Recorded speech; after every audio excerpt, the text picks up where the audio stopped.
Hello student, my name is Rohit Penuli and I am from ICT Virtual Class Dehradun. बच्चों कैसे हैं आप सभी? मेरे ख्याल से बहुत अच्छे होंगे, फिट होंगे, फाइन होंगे। ठीक है बच्चों, देखिए सबसे पहले आज का थॉट ऑफ द डे, ठीक है ना? क्या है? Reckless youth makes rueful age. Means जो रेकलेस का मतलब होता है बच्चों लापरवाह, है ना? जो यूथ होता है, जनरली जो युवा होता है वो लापरवाह होता है ना? उसको कोई चीज कब समझ में आ जाती है? जब टाइम निकल जाता है उसके हाथों से, तब जनरली जो युवा होते हैं, यूथ होते हैं, उनको चीजें तब समझ में आती है कि जो चीज हमें पहले करनी चाहिए थी वो शायद हमने वो टाइम गवा दिया, वो नहीं कर पाए। तो reckless youth makes rueful as. रियूलफुल का मतलब बच्चों सॉरो एंड डिपेंडेंस, है ना? मतलब दुखी रहना। तो बाद में अगर कोई कार्य, जब देखिए जब हम छोटे होते हैं, युवा होते हैं, जब हमारे पास पढ़ने का समय है, ठीक है, कुछ बनने का समय, उस वक्त जनरली जो यूथ होता है वो लापरवाह होता है ना? वो अपने पढ़ाई में ध्यान नहीं देता, अपने कैरियर बनाने में ध्यान नहीं देता, बल्कि अलग अलग चीजों पे ध्यान देता है जो उस टाइम उसके लिए नेसेसरी नहीं है। एक बार आप कुछ बन जाए तो सारी की सारी चीजें आपके पास ऑटोमेटिकली खुद आती है ना? देखिए दो चीज हो सकती है, या तो आप पहले अच्छे से मेहनत करके कुछ बन जाइए, है ना? और बाद में आप क्या कर सकते हैं? फिर आप एंजॉय कर सकते हैं। वरना आप पहले अगर आप एंजॉय करेंगे तो बाद में आपको क्या करेगा? पछताना पड़ेगा। तो यही इसी से थॉट बना है, रेकलेस यूथ मेक रियूलफुल एज, है ना? रियूलफुल मतलब सॉरो, दुखी होना, बाद में परेशान होना कि हम चीजें नहीं कर पाए, अब हमारे पास कोई बेहतर कैरियर नहीं है ना? देखिए होता क्या है कि आपके पास जो पढ़ने लिखने का समय है वो आपके पास क्योंकि जब आप 12th करते हैं, है ना, तो 18 साल के बाद का जो समय है होता है वो आपके पास टाइम पढ़ने लिखने का, और 25-26 मैक्सिमम 30 साल का समय आपके पास कुछ बनने लिखने का अपना। आप उस टाइम जो भी आप कैरियर सेटअप कर पाए तो आप कर सकते हैं, ठीक है ना? क्योंकि आपके पास बहुत एनर्जी होती है, बहुत एनर्जेटिक होते हैं। उसके बाद धीरे धीरे वो एनर्जी कम होने लगती है, आप उतना ध्यान नहीं दे पाते। तो आज के लिए बच्चों यही मेरा कहने का मतलब था कि आप बिल्कुल भी लापरवाह मत बनिए और अपने कैरियर के ऊपर ध्यान दीजिए। तो चलते हैं बच्चों स्मार्ट बोर्ड की तरफ और अपना जो टॉपिक है उसे करते हैं।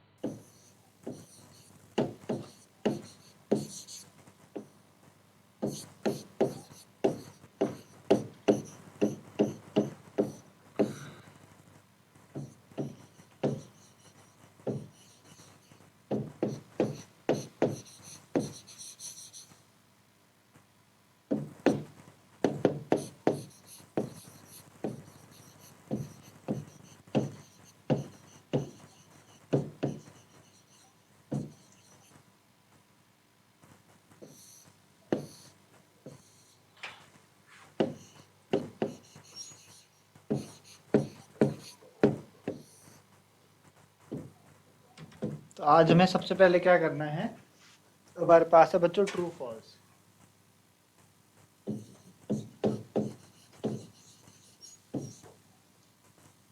मार्क ट्रू और फॉल्स, ठीक है, ये हमें करना है। तो पहला हमारे पास generally non metals react with generally non-metals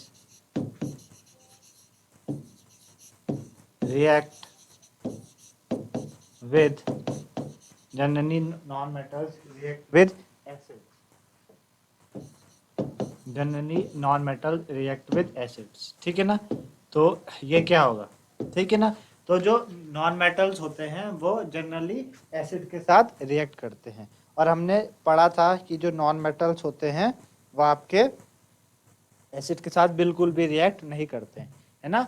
non metals आपके क्या करते हैं? जो नॉन मेटल्स होते हैं बच्चों, हमने बात की पहले आपके पास है generally non metals react with, generally non metals आपके एसिड के साथ रिएक्ट करते हैं। तो हमने बात की थी कि जो आपके हमने बात की थी जो बेस हैं, जो आपके पास मेटल्स हैं, तो एसिड के साथ रिएक्ट करके क्या करते थे? जो आपके पास एसिड्स, जो आपके पास मेटल्स थे, वो आपके एसिड के साथ रिएक्ट करके क्या प्रोड्यूस करते थे?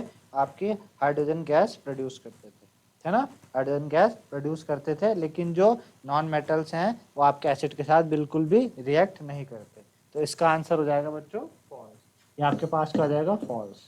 ठीक है, नॉन मेटल्स आपके एसिड के साथ बिल्कुल भी रिएक्ट नहीं करते। ठीक है, चलिए अगला क्या है, सेकंड है हमारे पास sodium is a very reactive metal. Sodium is very sodium is very reactive. Sodium is very reactive. Sodium is very reactive non-metal. Sodium is very reactive non metal. Sodium आपका बहुत ही ज़्यादा रिएक्टिव नॉन मेटल है। तो sodium बहुत ही ज़्यादा reactive non metal है, room temperature में वो मेल्ट हो सकता है, उसको इजीली नाइफ के द्वारा कट किया जा सकता है। तो sodium is a very reactive metal, है ना। सोडियम क्या है, बहुत ही रिएक्टिव मेटल है। तो ये क्या है बच्चों, ये आपके पास ट्रू हो जाएगा। ठीक है ना, चलिए अगला है, अगले बढ़ते हैं थर्ड।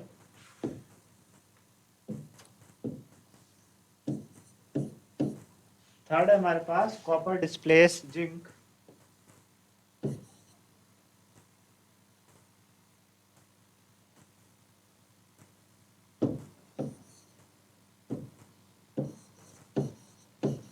copper displace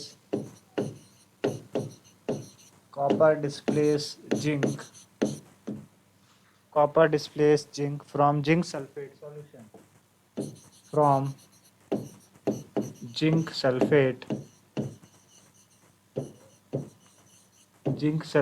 solution, है ना। तो बताना ये ट्रू है फॉल्स है। तो देखिए कॉपर है और जिंक सल्फेट सॉल्यूशन ZnSO4, तो बताइए रिएक्शन होगी कि नहीं होगी, है ना। बताएं क्या रिएक्शन होगी कि नहीं होगी। तो सभी को पता है भाई जो कॉपर है और जिंक से क्या है, कम रिएक्टिव है ना। तो नो रिएक्शन, कोई रिएक्शन होगी नहीं। जब कोई रिएक्शन नहीं हुई इसका मतलब कॉपर ने जिंक को जिंक सल्फेट से क्या करा, डिस्प्लेस नहीं कर पाया। तो कर पाया, तो ये फॉल्स है, मतलब कर नहीं पाएगा, है ना। इसलिए बोल रहा है, ये यहाँ पे बोल रहा है कि कॉपर जिंक को जिंक सल्फेट से हटा देगा, लेकिन ऐसा नहीं है, गलत बात है, फॉल्स है। ठीक है ना, चलिए फोर्थ है, देखिए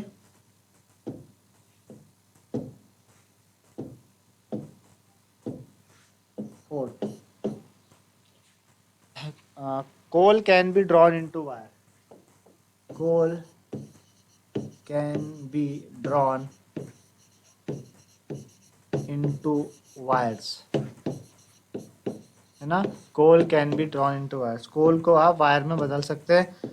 तो coal is a non metal. Coal क्या है बच्चों, कोल एक नॉन मेटल है ना। और नॉन मेटल को जब आप बीट करो तो क्या हो जाते हैं, नॉन मेटल को आप बीट करोगे तो ब्रेक हो जाते हैं, टूट जाते हैं। तो वो कैसे वायर बना सकते हैं, इनके पास, नॉन मेटल के पास डक्टिलिटी की प्रॉपर्टी नहीं होती। तो coal can be drawn into wire, false है, इसको हम वायर में कन्वर्ट नहीं कर सकते।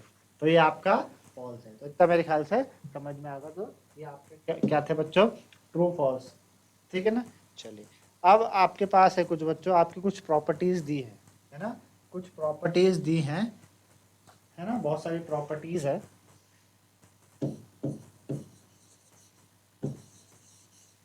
प्रॉपर्टीज, ये अगला क्वेश्चन है। प्रॉपर्टीज है आपकी, पहली आपको क्या दिया है, अपीयरेंस।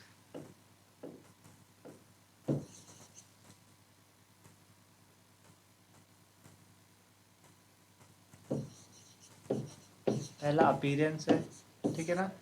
दूसरा आपको दिया है हार्डनेस।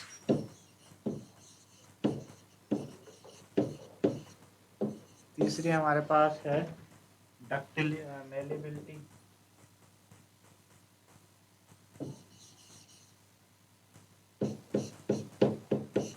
मेलेबिलिटी। फोर्थ हमारे पास क्या है बच्चों, डक्टिलिटी। फोर्थ हमारे पास डक्टिलिटी है, ठीक है ना। फिफ्थ हमारे पास हीट कंडक्शन है।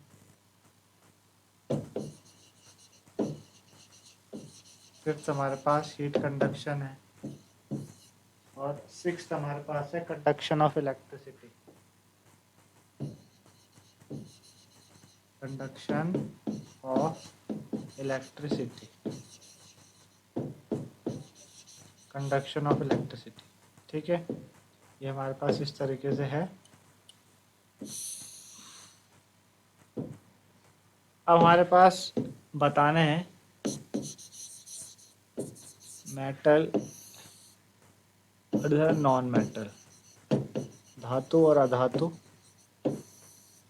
ठीक है,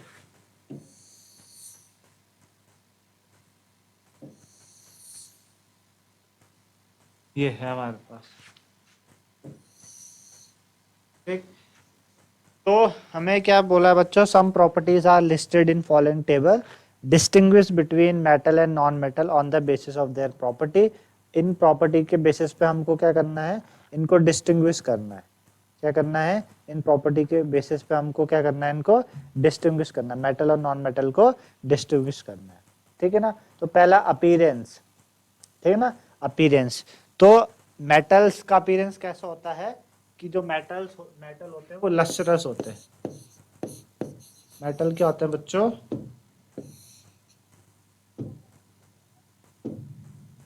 मेटल लस्ट्रस होते हैं,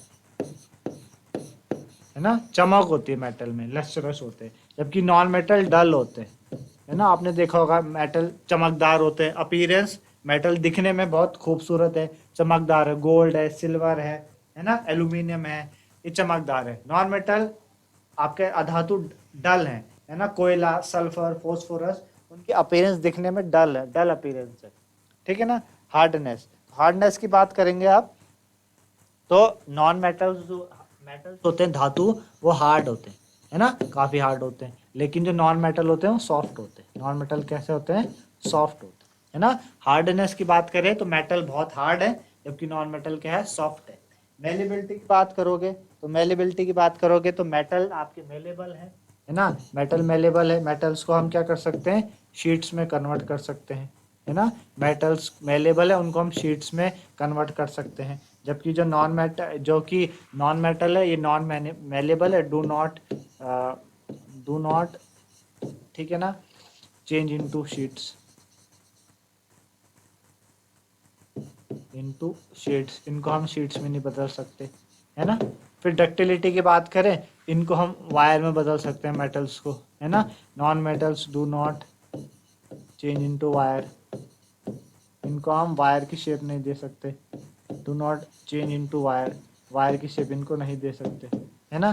फिर हीट कंडक्शन की बात करें तो जो मेटल्स होते हैं वो गुड कंडक्टर है, मेटल्स क्या है बच्चों, गुड कंडक्टर है, हीट को अच्छे से सुचालक है ना। मेटल क्या है, सुचालक है हीट का। जो नॉन मेटल है वो आपके पास बैड कंडक्टर है, नॉन मेटल क्या है बच्चों, बैड कंडक्टर है, वो हीट को कंडक्ट नहीं कर पाते।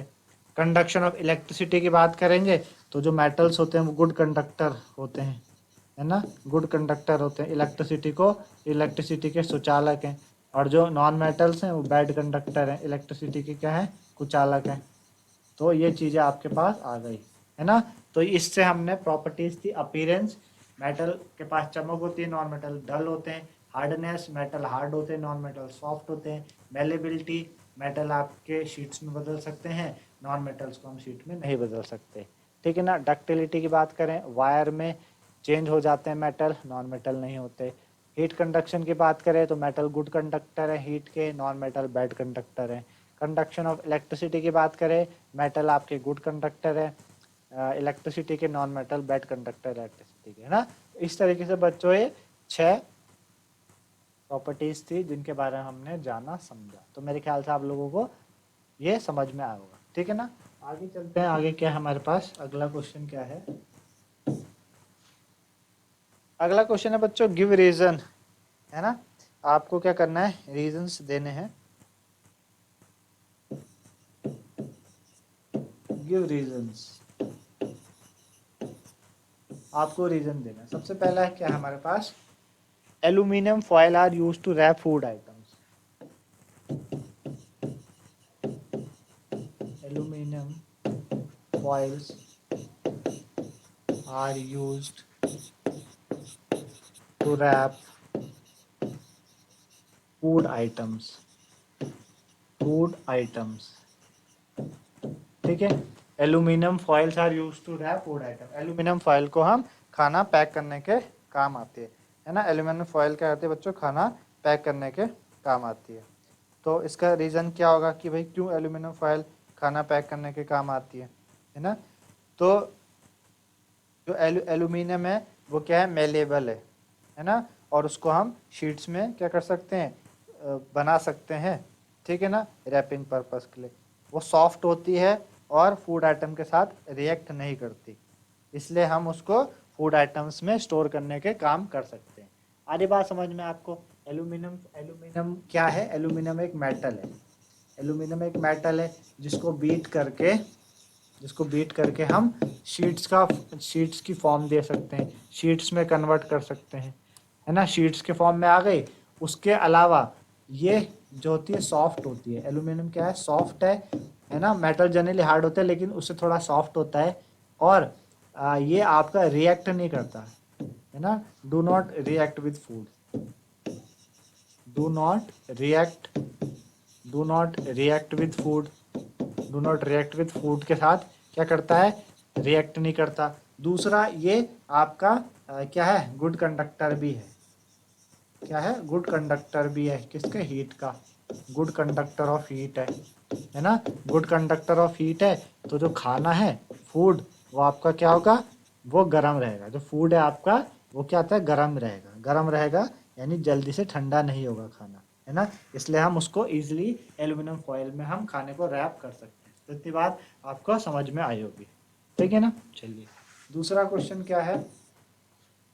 दूसरा है immersion rods for heating liquids are made up of metallic lustre. Immersion rods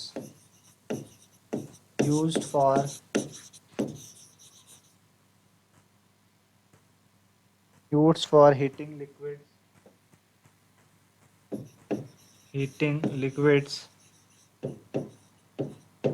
Metallic immersion rods used for heating liquids are made up of metallic luster.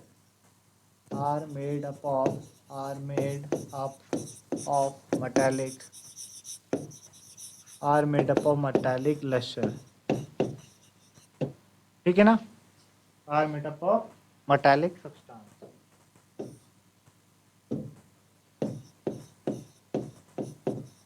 Are made up of metallic substance. Immersion rods used for heating liquids. Immersion rods जिनको हम आपने देखा होगा घरों में rods वगैरह होती है, पानी को गर्म करने के काम आती है, तो उनको हम वो जो होती है वो मेटालिक सब्सटेंस से बनी होती है। रीजन, तो इमर्शन रॉड्स हैं जो बच्चों, ये इमर्शन रॉड्स हैं, ये मेटालिक सब्सटेंस से इसलिए बनती हैं। ये मेटालिक सब्सटेंस से क्यों बनाई जाती है, मेटालिक सब्सटेंस से इसलिए बनाई जाती है क्योंकि जो मेटालिक सब्सटेंस है वो क्या है, गुड कंडक्टर हैं, किसके, इलेक्ट्रिसिटी के। गुड कंडक्टर हैं इलेक्ट्रिसिटी के। गुड कंडक्टर हैं हीट और इलेक्ट्रिसिटी के, हीट के भी एंड इलेक्ट्रिसिटी के भी। Good conductor of heat and electricity, है ना। गुड कंडक्टर है हीट और इलेक्ट्रिसिटी के, ठीक है ना। इस वजह से जो पानी है, वाटर है, वो क्या होता है बच्चों, ईजिली आपका बॉयल हो जाता है, इजीली गर्म हो जाता है, बॉयल हो जाता है। तो ये रीज़न है कि ये इन रॉड्स को हम क्या करते हैं, ऐसे यूज़ करते हैं। आई बात समझ में। चलिए अगला क्वेश्चन है थर्ड क्वेश्चन है copper can not displace zinc from its salt solution. Copper can not displace zinc from its salt solution.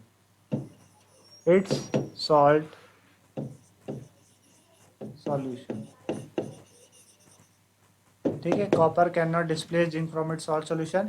कहने का मतलब है कॉपर जिंक सल्फेट से क्या होगा, कोई रिएक्शन नहीं होगी, no reaction,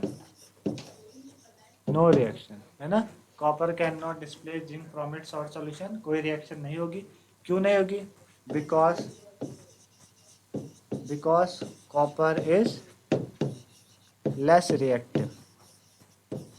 Copper is less reactive than zinc. Copper क्या है, कम रिएक्टिव है जिंक से, कॉपर जिंक से कम रिएक्टिव है, उसको बिल्कुल भी हटा नहीं पाएगा, ठीक है ना। तीसरा क्वेश्चन ये था। चौथा क्वेश्चन है बच्चों, sodium and potassium are stored in kerosene.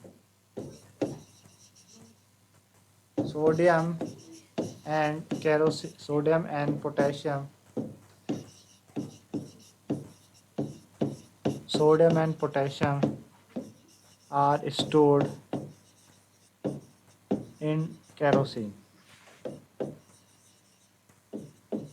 Sodium and potassium are stored in kerosene. Sodium और पोटेशियम को हम केरोसिन में स्टोर क्यों रखते हैं? Because they are very very reactive, है ना, बहुत रिएक्टिव है, एकदम से तुरंत रिएक्ट कर जाते हैं, है ना, बहुत रिएक्टिव है। They can react even in room temperature, वो रूम टेम्परेचर में भी रिएक्ट कर जाते हैं, इसलिए हम उनको क्या करते हैं बच्चों, स्टोर करके रखते हैं, किधर? केरोसिन में, ठीक है ना, इस तरीके से। चलिए, ये थी आपकी तीसरी बात, ये आपका क्या था, 4 से, है ना। अगला देखेंगे बच्चों, अगला हमारे पास है, can you store the lemon pickle in a aluminium utensil. अगला क्वेश्चन है, can you store lemon pickle in a aluminium utensil, aluminium utensil, ठीक है ना। Can you store lemon pickle in aluminium utensil, क्या आप लेमन पिकल को aluminium utensil में रख सकते हैं कि नहीं रख सकते? एल्यूमिनियम, अगर आप क्या करेंगे, एल्यूमिनियम पिकल को लेमन यूटेंसिल में रखेंगे तो क्या होगा, है ना। अब बच्चों देखो, लेमन पिकल एक एसिड है, क्या है? एसिड है। और एल्यूमिनियम यूटेंसिल क्या है बच्चों? मेटल है। आपको पता है मेटल जब एसिड के साथ रिएक्ट करता है तो क्या बनाता है बच्चों? सॉल्ट बनाएगा और हाइड्रोजन गैस इवॉल्व करेगा। क्या करेगा? सॉल्ट बनाएगा और हाइड्रोजन गैस इवॉल्व करेगा, ठीक है ना। तो हम क्या कर सकते हैं, हम लेमन पिकल को एल्यूमिनियम यूटेंसिल में नहीं रख सकते, क्योंकि मैंने आपको बताया एल्यूमिनियम मेटल है और मेटल एसिड के साथ रिएक्ट करके हाइड्रोजन देता है। जब एल्यूमिनियम कांटेक्ट में आएगा लेमन के साथ, है ना, जो कि एसिडिक है, तो वो हाइड्रोजन गैस, वो रिएक्टर में हाइड्रोजन गैस देगा और पिकल विल बी स्पॉइल्ड, है ना। और हाइड्रोजन गैस देगा बच्चों, हाइड्रोजन गैस इवॉल्व करेगा, जिस वजह से जो आपका अचार है, पिकल है, वो खराब हो जाएगा। पिकल गेट स्पॉइल्ड, पिकल क्या हो जाएगा बच्चों? खराब हो जाएगा। तो ये कारण है हम लेमन पिकल को एल्यूमिनियम यूटेंसिल में स्टोर करके नहीं रख सकते। बात आया ना आपको समझ में कि एल्यूमिनियम यूटेंसिल एक मेटल है। एल्यूमिनियम यूटेंसिल क्या है बच्चों? एक मेटल है। और लेमन पिकल क्या है? एक एसिड है, ठीक है ना। जब एसिड मेटल के साथ रिएक्ट करता है तो सॉल्ट और हाइड्रोजन गैस इवॉल्व करता है। अब हाइड्रोजन गैस क्या करेगी बच्चों? उस अचार को खराब कर देगी, है ना। हाइड्रोजन गैस क्या करेगी? उस अचार को खराब करेगी, जिस वजह से ऐसा पॉसिबल नहीं हो पाएगा, ठीक है ना। तो मेरे ख्याल से समझ में आया होगा आपको, ठीक है ना। अगला देखते हैं, अगला क्या है? Dilute sulphuric acid is poured on a copper plate. Dilute sulphuric acid H2SO4 रखते हैं, is poured on a copper plate. Dilute sulphuric acid को हमने किस में रखा बच्चों? कॉपर प्लेट में रखा, है ना। तो क्या होगा, ठीक है ना। Dilute sulphuric acid is poured on a copper plate, poured on a copper plate. what happens,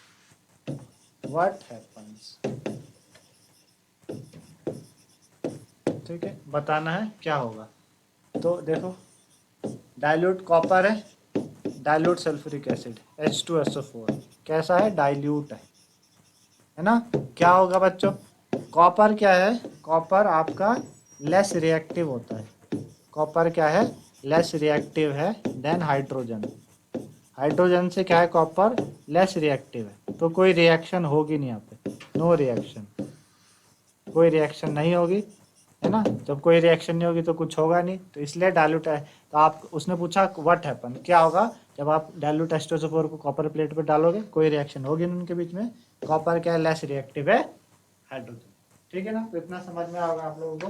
तो इस तरीके से आज हमने बच्चों समझा, है ना। मेरे ख्याल से सभी को समझ में आया होगा जो भी आज हमने समझा है। तो इसी तरीके से आप बच्चों पढ़ते रहिए, खुश रहिए, है ना। सबसे जरूरी है अपने आप को खुश रखना। जब आप खुश रहेंगे तो आप सारी चीजें ऑटोमेटिक कर पाएंगे।